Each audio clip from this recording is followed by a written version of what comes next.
Hello, my name is Ethan. You may remember me from random shots in Lady Emily's recent video on Pop Quiz Hotshot. I was in the 5th episode of the Nostalgia Critic's run of the game show, and I've been wanting to make a video to talk about it for the last 10 years. No, seriously, you're going to see Reddit posts from 5 years ago in this video. I'm finally getting my story out, and I'm just going to ramble while doing it.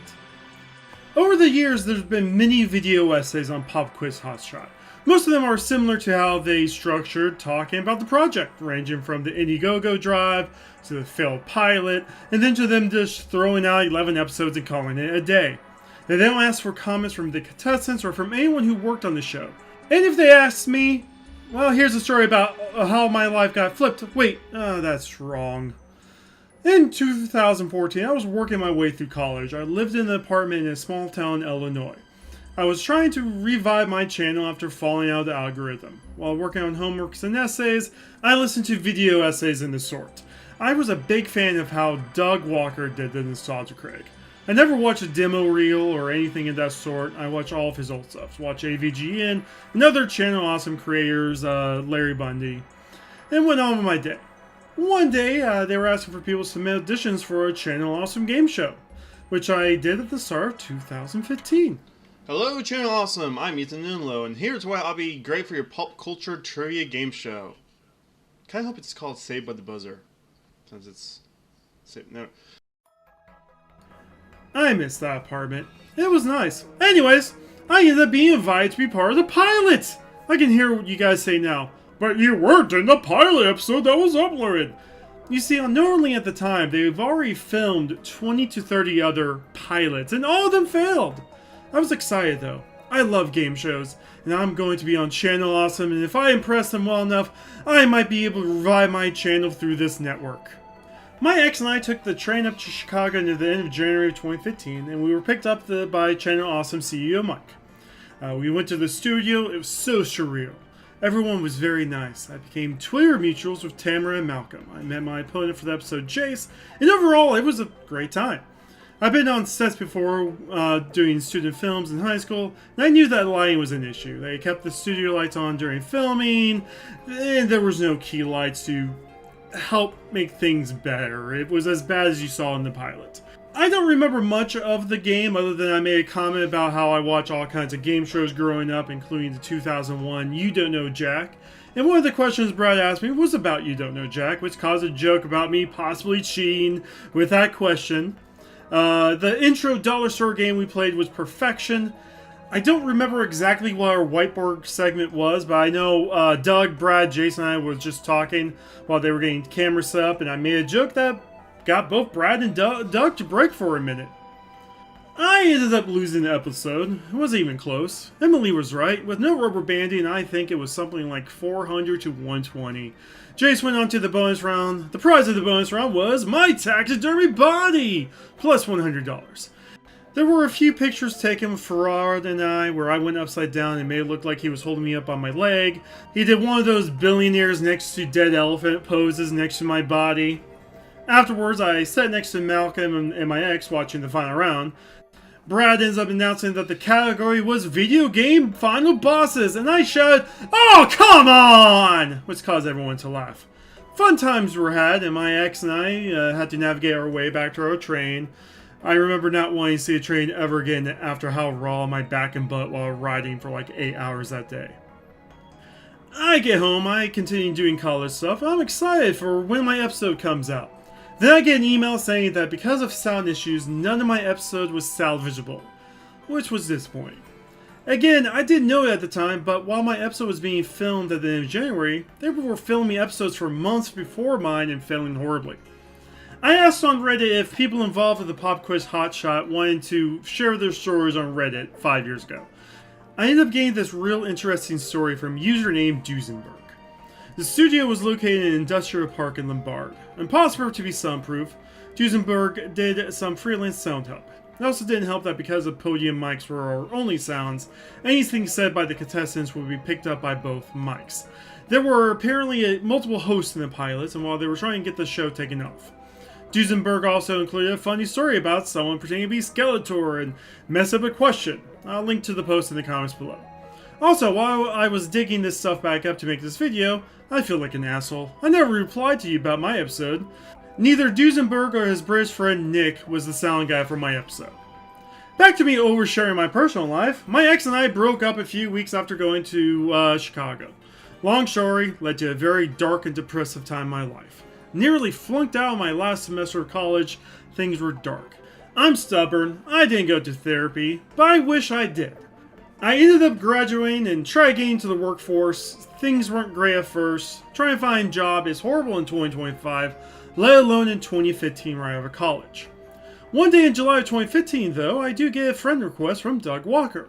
They figured out all the issues they had with the game show, and he was personally inviting me back. Probably because I made him and Brad laugh. I gave him my email, and I get the shooting itinerary for episodes 5 through 7. My sister wanted to hang out with her Chicago friends, and she drove me in my car up to Chicago for filming. I got there early, Doug walked out of the studio to greet me, shake my hand, and we started cracking jokes. I went into the studio and met Brandon, another contestant, and his friend. Chatted with Brad, met Uncle Yo for the first time. I need to admit something, I still don't know who Uncle Yo is. They filmed episode 7 first. It was a fun watch until the second half of the shoot when things got real awkward. Uncle Yo had to make jokes as a nostalgia critic for the second half of the game. He was given a red tie and started making jokes about sliding down sewers with it. Jim was the one who was doing everything for the episodes, including putting portable mics on us. Oh yeah, I forgot to mention, the reason why my episode was scrapped is because I slapped my podium at some point and killed the audio for everyone. I apparently wasn't the first or the last, but they did realize portable mics would solve the issue after 30 failed pilots. Every time Uncle Yo made one of those jokes, Jim got annoyed and had to reset the mic on him. It also didn't help that everyone in the studio just felt weird about the content of the jokes. They were all thankfully cut from the final product. So filming episode 7 was quick. The people Brandon and I were supposed to go against didn't make it to the studio yet, so Doug asked if we just wanted to go against each other. I should mention at some point during the filming of episode 7, Brandon went into the studio bathroom and changed into Ed. From Ed, Edd and Eddy. The cartoon from the early 2000s about 3 friends. He talked to Doug before this and cleared it. There was a bunch of buzz on the channel, awesome forums, and social media about Shader from episode 3. You remember the guy who wanted to be the weird Kamen Rider cross Mega Man X original character? Hey, shut up. Brandon wanted to get the same praise and buzz that Shader got. The issue is, Brandon was the size of Eddie and I make a joke about it since I towered over him. While I thought it was a great joke, little did everyone on set knew he was big into method acting and completely blew my comment off with something he believed Ed would say. We went and filmed the episode. Rob explained to us the rules of the Pennywise balloon popping game. We were told that the sentence we put out had to be grammarly correct. Then we got to popping. I'm not going to narrate everything from the episode. I still have some sense of pride from it, even though I am basically forgotten the YouTube video. 2 minutes into filming round 1, Brad Jones stands up and leaves the studio. Around this time, the people we were supposed to play against showed up and were watching along. I hit the Schlurries buzzer. I asked if I could make the joke for the cartoon bit. Doug loved it and directed every action I made from the pitch I gave. Unfortunately, it lost the Pennywise head in the shot, which was probably why they edited out the joke from Doug. Oh man, and we had curry for lunch. Great joke since Tim Curry was the Pennywise we had on the boxes. After filming that, we actually did have lunch. Doug ordered us a local deep dish Chicago pizza, massive slices that were thick. We hung out on the big black leather couch and was just talking game shows in general. Brandon decided he didn't want to eat because he didn't want pizza on his cosplay.